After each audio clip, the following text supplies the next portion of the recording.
Hey everyone, your girl Kay. Welcome back to the Bad Batch Crosshair cosplay process. And there goes my phone. Today we are working on the backpack, and this video is not going to be as detailed as part one because my family was home, so there was just a bit of distractions going on, so I didn't get to fully record everything the way I wanted to. But that's okay because this is a process and not a tutorial, as I keep saying. So anyways, let's get on to it. Alright, so diving right back in, we're doing the same process as last time, shaving down all the ugly bits and frillies off of the pieces, so when we put them together, it looks nice.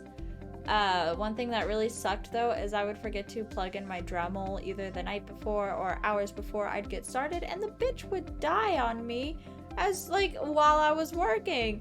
It was a little frustrating, but that was my dumbass. That was my fault for not being prepared and thinking ahead, but that is okay. As you can see, I'm completely covered in frillies. My pajamas really clinged on to that shit. That was really fun to clean off.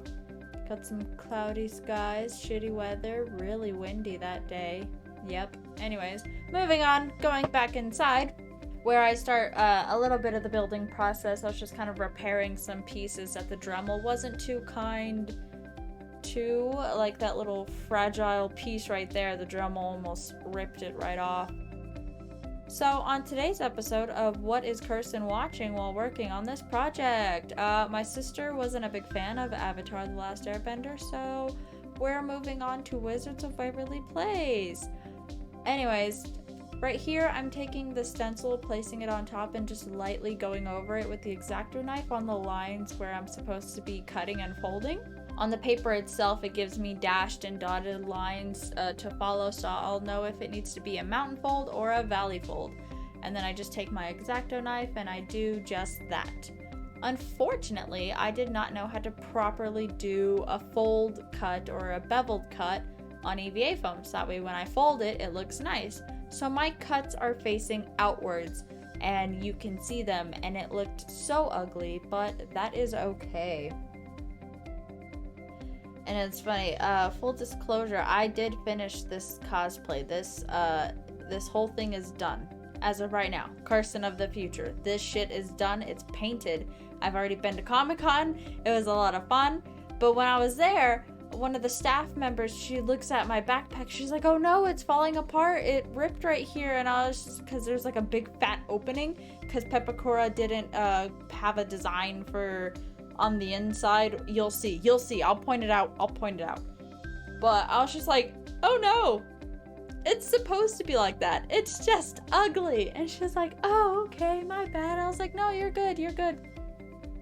What's so ironic about what I was watching, the show Wizards of Waverly Place, I was at the episode where they went to Comic-Con. Although in the show they called it something else. I forgot what it was. The episode where Harper finds out about wizardry, stuff like that. You know. If you know, you know. If you don't know, go watch Wizards of Waverly Place. It was a good show. I grew up on that shit. Anyways, we're off topic. As you can see right there, I kind of have it somewhat built out, that little shape there. It didn't look too bad. Definitely not what I was expecting, but you know, we work with what we got. Like I've said many times, this is my first time working with EVA foam like this in a big project. So shit looks a little rough, at least the backpack wise. Like everything else turned out really well, but that backpack though, oh my god. And there was like so much that Pepakura didn't include. Like for instance, I know that the backpack doesn't have straps, like canon wise in the costume design. But I was just like, how the hell am I supposed to attach this to my back? I was thinking about maybe Velcro, but I didn't want to risk carrying that rip and tear all day long because I knew the weight might just pull on it. So I went to the hardware store and I got me some big ass industrial sized magnets. I attached one to the chest plate, the back piece, and then I attached the other one, of course, to the backpack itself. Now at first I didn't have these industrial ass sized ones, so I had these little ceramic ones that you could find at like Lowe's or Walmart. They were ugly, they were weak, and they all cracked because they're weak. So I had to go to the hardware store and find something better. Lowe's did not have these type of magnets. I looked and I looked everywhere. I did not fucking find them. So I went to Harbor Freight and it was all good.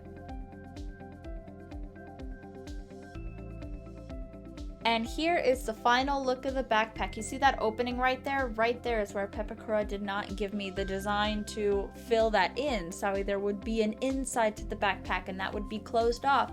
I just left it. I did not have enough material to worry about it. I didn't have enough time to care.